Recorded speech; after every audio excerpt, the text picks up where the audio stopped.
Ça devait être juste une petite marche jusqu'à la serre verte à l'arrière, là où Donna Clarisse laissait sécher son thé de fleurs au soleil. Madame Violette, ma mère, m'y avait envoyé en toute hâte. « Prends le thé et reviens vite, Arabella », m'a-t-elle dit. C'était la fin de l'après-midi, la chaleur persistait encore entre les murs du manoir, et moi, enveloppée dans une légère chemise de nuit et des chaussons rustiques, j'ignorais totalement que le destin m'attendait avec une pointe de danger. J'ai traversé le couloir de pierre sans aucune coquetterie, les cheveux attachés en un chignon lâche, le visage propre, ma simple robe en lin usé, sans broche, pas même le moindre miroir, juste un aller-retour vers l'arrière. Mais bien sûr, c'est justement ce jour-là, où je m'étais permise d'être simplement pratique, que l'univers a décidé de me jouer un tour. En tournant dans l'aile, j'ai senti un paquet glisser. Un bruit sourd, le verre s'est brisé sur le sol, répandant un parfum sucré et des morceaux translucides de pétales brisés. Je me suis agenouillée rapidement, marmonnant une injure étouffée en essayant de sauver ce que je pouvais. C'est alors que j'ai entendu des pas, lents, décarnumés. « Laissez-moi vous aider », dit une voix d'homme grave, presque nonchalante. Je levai les yeux. Il était déjà là, agenouillé à côté de moi. Une veste pendait négligemment sur ses épaules, à peine boutonnée. Sa chemise en dessous était encore froissée, comme s'il venait de se réveiller. Ses cheveux bruns foncés étaient en bataille. Ses yeux, d'un ambre profond. C'était le nouveau gérant de la propriété voisine. Je le savais. Mais je ne l'avais jamais vu d'aussi près. « Merci », murmurai-je, essayant d'attraper un pétale intact, mais il fut plus rapide que moi. Nos doigts se frôlèrent brièvement, presque rien, mais pourtant, il en resta quelque chose. « Vous vivez toujours ici ?» demanda-t-il, sa voix trop posée pour quelqu'un qui connaissait manifestement déjà la réponse. « Pour toujours », répondis-je, sans croiser son regard. « Et vous, vous êtes nouveau dans le coin ?» Il esquissa un demi-sourire. Le genre de sourire qui semble cacher une blague à lui tout seul. Madame Clarisse m'a demandé de superviser les écuries du domaine. Je n'ai pas vraiment eu le choix, dis-je d'un ton léger, ramassant les pétales un à un, les déposant soigneusement sur le tissu que je tenais. Mais je dois avouer que vivre ici a ses distractions. Je fis semblant de ne pas comprendre. Je me contentais de sourire maladroitement. Mais ma peau me brûlait, comme si cet échange innocent avait été trop intime. Quand nous eûmes tout ramassé, il prit le tissu de mes mains. Avant que je puisse le remercier, il se dit « Puis-je vous raccompagner ?» Juste pour m'assurer que vous arriviez en sécurité. La façon dont il le disait n'était pas polie. C'était suggestif, comme s'il me disait avec les yeux que cette promenade pourrait durer plus longtemps si je le voulais. Et, à ma grande surprise, je n'ai pas refusé. Je me suis contentée d'acquiescer. Nous avons marché en silence à travers les couloirs de pierre et de tapisserie. Un silence épais, presque tangible, du genre que l'on perçoit avec la peau. Quand j'ai atteint le grand hall, je me suis arrêtée devant la porte de l'atelier de ma mère. J'ai saisi la clé avec mes doigts tremblants. Il se tenait à côté de moi, bien trop près. Quand j'ai voulu prendre le paquet, il l'a gardé fermement une seconde avant de le lâcher. Nos regards se sont croisés. Le sien ne disait pas « Excusez-moi ». Il disait « Je te vois. J'apprécie ta gentillesse. » Vraiment, murmurai-je. Quand tu auras besoin de moi, répondit-il avec un demi-sourire. Même si ce n'est qu'un peu ou rien du tout. Il est resté là pendant 3 longues secondes, assez longtemps pour que je retienne mon souffle. Puis il s'est retourné, s'éloignant lentement, comme s'il laissait volontairement quelque chose derrière lui. J'ai refermé la porte. Je me suis appuyée contre elle. Mes genoux étaient faibles. Ma poitrine se soulevait. La petite fleur entre mes jambes palpitait, comme si elle était touchée sans l'être. C'était juste son odeur, sa façon d'être, tout ce qu'il ne disait pas. Je me suis allongée sur le canapé du salon avec le tissu sur les genoux. Je savais que je ne devais pas penser à lui, mais son visage revenait à chaque fois que je clignais des yeux, cet homme-là. Dans le manoir où j'ai grandi, dans le couloir où je courais avec un ruban dans les cheveux, maintenant il me regardait comme une femme. Et pour la première fois, je ne savais pas si j'avais envie de m'enfuir. Il était plus de 23 heures quand j'ai entendu 3 coups. J'étais seule, un verre de vin à la framboise à la main et un livre ouvert sur les genoux. Le bruit m'a fait sursauter. Qui pouvait venir à cette heure-ci? J'ai jeté un coup d'œil par la fente. C'était lui.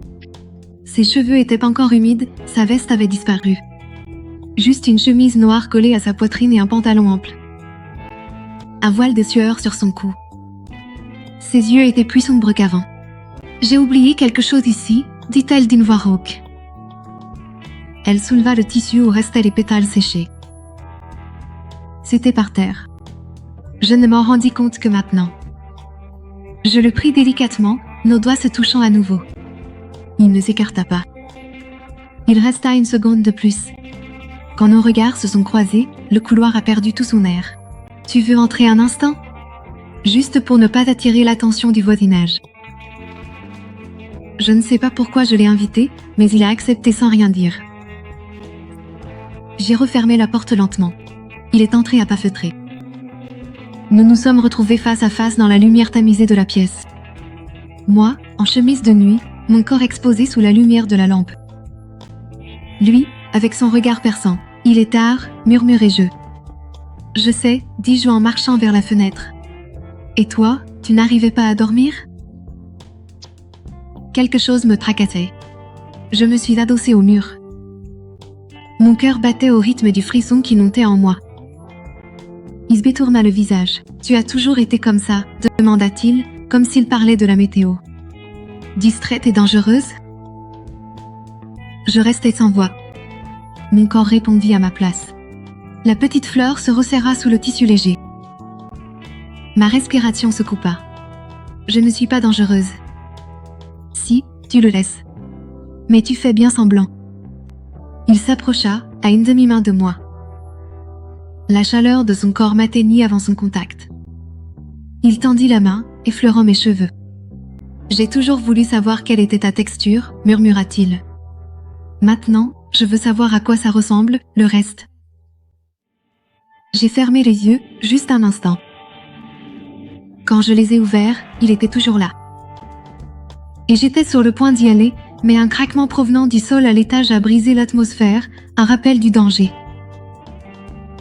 Je me suis éloignée d'un demi-pas. Il a compris. « Bonne nuit, Arabella. » « Bonne nuit. » Il ouvrit lentement la porte. Avant de partir, il jeta un coup d'œil par-dessus son épaule. « Si tu oublies quoi que ce soit, n'importe quoi, appelle-moi. » La porte s'est refermée, mais il est resté. Il est resté dans le parfum, dans la chaleur, dans le désir latent au creux de mon ventre. Et quand je me suis de nouveau allongée sur le canapé, j'ai dû affronter la vérité. J'aurais aimé qu'il reste.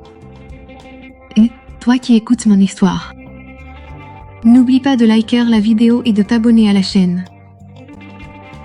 Il y a plein d'histoires épicées et provocantes ici, du genre à faire palpiter ta petite fleur, si tu vois ce que je veux dire. À bientôt pour le prochain chapitre. Le corps était là, mais l'âme errait. Chaque pièce de la maison semblait imprégnée de sa présence, du parfum boisé qui s'échappait de sa chemise sombre, de la chaleur qui persistait dans les mots murmurés près de mon cou, de son regard, ce regard qui me déshabillait sans jamais me toucher. C'était comme si la pièce était devenue un sanctuaire du désir. J'ai changé de vêtements 2 fois avant le dîner. Je me suis regardée 3 fois dans le miroir. Je me suis mentalement maudite de le laisser occuper mes pensées à ce point. Mais il suffisait que je me rappelle la façon dont il avait dit « Appelle-moi, n'importe quoi » et mon ventre se contractait à nouveau, en petites secousses involontaires. La nuit est tombée lourdement. Pas de musique sur le gramophone, pas de tisane de tilleul, pas de lecture d'Austen. Rien ne me distrayait. Le manoir semblait plus grand, plus vide, jusqu'à ce que je l'entende. 3 coups frappés à la porte d'entrée. Mon cœur s'est arrêté. Il m'a fallu un moment pour bouger les pieds. J'ai marché lentement jusqu'à l'entrée. Je n'avais presque pas envie de regarder à travers la fente du bois sculpté, mais je l'ai fait. Et oui, c'était lui. Cette fois, aucune excuse en poche. Pas de livre, pas de serre, pas la moindre tentative de déguisement. Juste lui, pieds nus, en pantalon ample et chemise entrouverte, comme s'il avait quitté sa propre chambre juste pour venir vers moi. J'ai ouvert la porte en silence. « Tu as oublié quelque chose ?» J'ai murmuré, la voix plus basse que je ne l'aurais voulu. On a fait semblant d'oublier, mais je viens le récupérer maintenant. La réponse n'est pas sortie de sa bouche. Elle est venue de ses yeux. Elle est venue de son corps quand il est entré, franchissant le seuil comme s'il connaissait le chemin depuis toujours. J'ai refermé la porte derrière lui sans réfléchir. Il avançait lentement, comme un chat à l'affût. Quand il s'est arrêté devant moi, le monde a semblé rétrécir. « Je ne devrais pas être ici », dit-il d'une voix rauque. « Je sais », ai-je répondu, en frissonnant. « Mais j'y suis », a-t-il conclu. « Je sais. » Rien d'autre n'a été dit. Son front a touché le mien. Le frôlement de ses lèvres était subtil, provoquant. Nos souffles se sont mêlés. Mon cœur battait comme des tambours de parade. Ma petite fleur. Celle-ci semblait respirer à la place de mes poumons. Il m'a attiré par la taille comme pour relier deux mondes différents. Le baiser n'était pas une invitation. C'était une invasion, urgente, chaude, ferme. Ses lèvres connaissaient le chemin, et ses mains savaient le reste. Mon corps a réagi comme s'il avait attendu cela pendant des années. Mes seins se sont durcis sous ma légère nuisette. Mes hanches cherchaient l'instinct. Ses mains parcouraient mon corps comme si elles lisaient une carte faite de chair et de secrets. Quand il m'a plaqué contre le mur du couloir et que ses mains ont glissé le long de mes cuisses, je me suis cambrée, haletante. J'ai rêvé de ça, a-t-il murmuré contre ma peau, déjà moite de chaleur. Je ne pouvais pas répondre. J'ai seulement gémi, un son contenu, mais chargé de tout. Ses mains sont remontées sous mon chemisier. Ses doigts ont parcouru mon corps comme quelqu'un qui écrit des vers. Il a effleuré mes pointes avec un mélange de délicatesse et de possession. J'ai fermé les yeux. Ma tête est tombée en arrière, abandonnée. « Tu es encore plus brûlante que je ne l'imaginais », a-t-il dit, ses lèvres effleurant mon épaule. Je m'étais plus moi-même. J'étais une petite fleur. J'étais le désir. C'était l'instinct brut d'ouvrir les jambes et de le laisser découvrir tout ce qu'il avait provoqué. Mais lui, oh, il n'était pas pressé. Il a embrassé mon visage, mon menton, mon cou. Il est descendu jusqu'à mon ventre avec la dévotion d'un homme affamé. Il s'est agenouillé comme en adoration. Ses mains ont saisi ma taille comme des cordages d'encre. Son souffle brûlait à travers le tissu de ma nuisette. Lorsqu'il a pressé sa bouche contre moi, même à travers mes vêtements, tout mon corps a tremblé. Mon ventre palpitait, vivant, comme s'il l'avait attendu depuis toujours. Il me dévorait des yeux, des doigts, de la bouche. L'arrière de ma nuque pressée contre le mur, des gémissements coincés entre mes dents. Mes mains s'agrippaient à ses cheveux comme à une bouée de sauvetage. C'était mal. C'était interdit. C'était inévitable, et je ne voulais pas m'arrêter. J'ai senti la chaleur monter de mon nombril jusqu'à ma gorge. Mes jambes se sont affaiblies. L'explosion est venue en silence, un orgasme sans cri, mais qui a fait s'effondrer le monde en moi. Mon corps s'est vidé par vagues alors que sa bouche était toujours là, pressée, brûlante.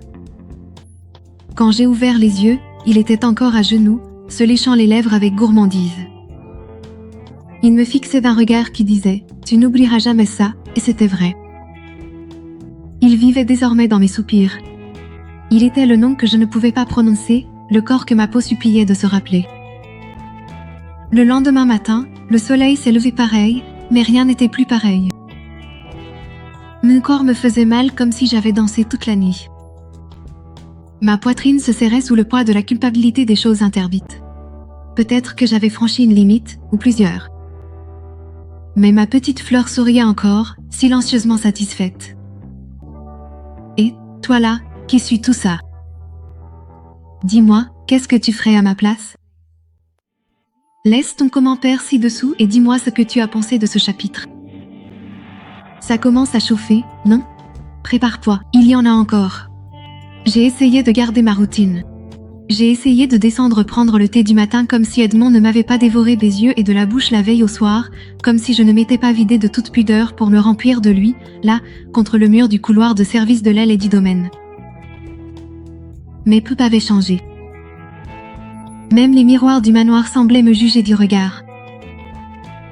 Je m'étais habillée d'une robe plus ajustée, à manches longues, un collier de perles et les cheveux strictement tirés en arrière, comme si l'apparence d'une dame pouvait étouffer l'instinct féminin qui brûlait encore en moi.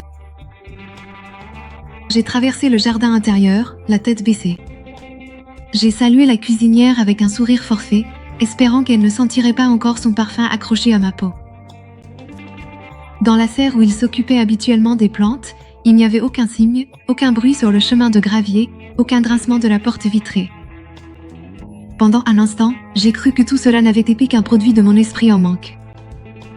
Mais cet après-midi-là, alors que j'étendais des draps sur la corde à linge derrière la maison, il est apparu. Il traversait la terrasse supérieure, vêtu d'une chemise en lin blanc, les manches retroussées, un livre à la main, les cheveux ébouriffés par le vent. Il s'arrêta. Il me regarda et esquissa un léger sourire. Je ne dis pas un mot. Mais ce sourire traversa le tissu de ma robe et effleura ma peau nue. Ce soir-là, je me suis enfermée tôt. Un long bain dans la baignoire en porcelaine, les bougies allumées, l'odeur de lavande. Chaque goutte me rappelait sa caresse. J'ai essayé de chasser ce souvenir, mais mon corps réagissait malgré moi. La petite fleur se contractait à chaque souffle du souvenir. 2 jours plus tard, un mot caché dans mon roman de chevet, besoin d'aide pour le bois aujourd'hui. L'audace déguisée en gentillesse, l'humour provocateur, la certitude qu'il savait ce qu'il me faisait. Je n'ai pas répondu. Mais ce soir-là, j'ai laissé la fenêtre de la chambre entr'ouverte, comme si j'avais oublié extrait. Il m'est pas venu, mais j'ai rêvé. Je me suis réveillée avec les draps humides, le corps en émoi. Le dimanche, Lady Margaret, la femme d'Edmond, m'a invitée à prendre le thé avec elle et leur jeune fils. Je me suis assise, le cœur battant à tout rompre. Elle parlait avec douceur, mais chaque phrase à propos de son mari était une pique trempée de venin. Il est absent. Il dort parfois sur le canapé du salon. Je ne sais pas ce qui ne va pas chez Edmond ces derniers temps. Ma petite fleur palpitait, se moquant de la culpabilité que j'essayais de maîtriser. Je suis partie tôt. Et là, dans le couloir qui séparait l'aile des domestiques de la bibliothèque, il était là, debout dans l'embrasure de la porte, les bras croisés, le regard fixé sur moi. « Le thé était bon ?» demanda-t-il avec un sourire en coin. « Délicieux », répondis-je, en essayant de passer tout droit. Mais il bougea et me barra la route de son corps. Il ne me toucha pas, mais il était tout près. Assez près pour que je sente la chaleur de sa peau. « Tu m'évites, mais ta peau frissonne quand je m'approche », murmura-t-il. « Et ta femme ?» répondis-je, d'une voix à peine audible. « Elle dort plus paisiblement quand on se dispute », répondit-il. « Je respire juste mieux quand je te vois. » Ces mots m'ont brisé. Mon dos appuyé contre le mur de pierre froide, mon corps avait envie de céder, mais pas ici, pas maintenant. Ma voix tremblait. « Va-t'en. Tu veux vraiment que je parte ?» Silence. Il s'est rapproché. Proche, son souffle chaud sur ma bouche. « Tu me veux, Rosaline. Tu ne sais juste pas quoi en faire. Et toi ? Je l'ai déjà fait, et je le referai. » Ses yeux brûlaient, mais il recula. Il entra dans la bibliothèque et ferma la porte sans un mot de plus. Je me tenais là, tremblant. Je suis retournée dans ma chambre, j'ai soufflé les bougies et j'ai pleuré, pas seulement parce que c'était mal, mais parce que j'étais trop forte pour résister. Dans les jours qui ont suivi, nous avons fait semblant. Nous n'avons pas échangé de lettres. Nous n'avons rien planifié, mais nous savions. C'était dans les regards insistants dans les couloirs, dans la façon dont il ajustait son gilet en me croisant, dans la façon dont je traînais sur les escaliers. Et puis, quand la maison dormait, quand le silence tombait, il frappait une seule fois, court, ferme, et j'ouvrais la porte. Nous n'avons plus jamais parlé de bien ou de mal. Nous nous contentions de nous sentir l'un l'autre. Nos rencontres ne duraient parfois que quelques minutes. D'autres fois, il s'endormait sur mes genoux, son corps chaud contre le mien. Mais le monde commençait à peser lourd. Lady Margaret souriait, mais ses yeux semblaient me transpercer. Le savait-elle? M'en avait-il trop dit? La culpabilité ne venait pas de l'acte, mais du sentiment. Un jour, par une nuit pluvieuse, il est apparu, trempé, les yeux rouges, les vêtements collés à la peau. Elle sait, dit-il en retirant sa chemise mouillée et en la jetant par terre. Comment? Elle a surpris notre conversation, a rassemblé les morceaux. Aujourd'hui, elle m'a demandé en face. Et qu'as-tu répondu? J'ai nié, mais elle ne me croit pas. Elle va enquêter. Le monde s'est arrêté. Je suis restée allongée sur le canapé, le cœur en miettes. Alors c'est la fin. Peut-être que ça doit l'être, pour toi, dit-il en s'agenouillant devant moi. Il a embrassé mon front, mes yeux, et enfin, ma bouche. Cette nuit-là fut la dernière. Pas de précipitation, juste l'abandon. Juste une longue étreinte et un silence douloureux. Quand il est parti, il a laissé son parfum sur l'oreiller et un vide en moi qu'aucune lettre ne pouvait combler. Il a disparu. Pas de mots, pas de pas dans le couloir. Des mois plus tard, j'ai trouvé une lettre glissée sous le coussin de la chaise de l'affaire. Te voir était un hasard. Toucher était une impulsion. Recommencer était du désir. Ressentir était de la stupidité. Mais je ne le regrette pas. Tu étais la seule chose réelle. Si je ne frappe plus, c'est parce que je sais que si je frappe, tu ouvriras. Et si tu ouvres, aucun de nous ne reviendra. Signé, E. J'ai replié la lettre avec des mains tremblantes. Je l'ai glissée entre les pages de mon journal intime. Aujourd'hui, il vit toujours dans la même demeure. Il fait toujours semblant de me saluer et j'entends encore des pas la nuit. Et pendant une seconde, je crois que c'est lui. Ce n'est pas le cas, mais en moi, ma petite fleur bat encore, mon cœur l'appelle toujours et mon corps se souvient encore. Il n'aurait pas dû venir, mais moi, je n'ai jamais voulu qu'il parte. Si tu es arrivé jusqu'ici, dis-moi en commentaire d'où tu regardes. Ce fut un plaisir de partager cette histoire avec vous.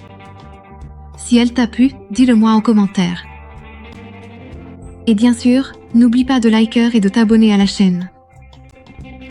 Il y a plein d'histoires chaudes, interdites et délicieuses qui t'attendent. À la prochaine vidéo, mon amour.